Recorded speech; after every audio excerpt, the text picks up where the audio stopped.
Governor of Meghalaya Phagu Chauhan extended his greetings to Gujaratis and Marathis on Statehood Day of Gujarat and Maharashtra.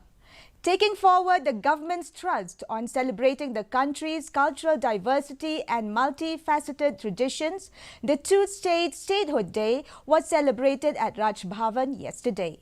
In pursuance of the spirit of Ek Bharat and Shresh Bharat that celebrates India's unity in diversity, Raj Bhavans across the country commemorated the foundation day of Gujarat and Maharashtra with great favor, showcasing the rich and vibrant culture of the two states.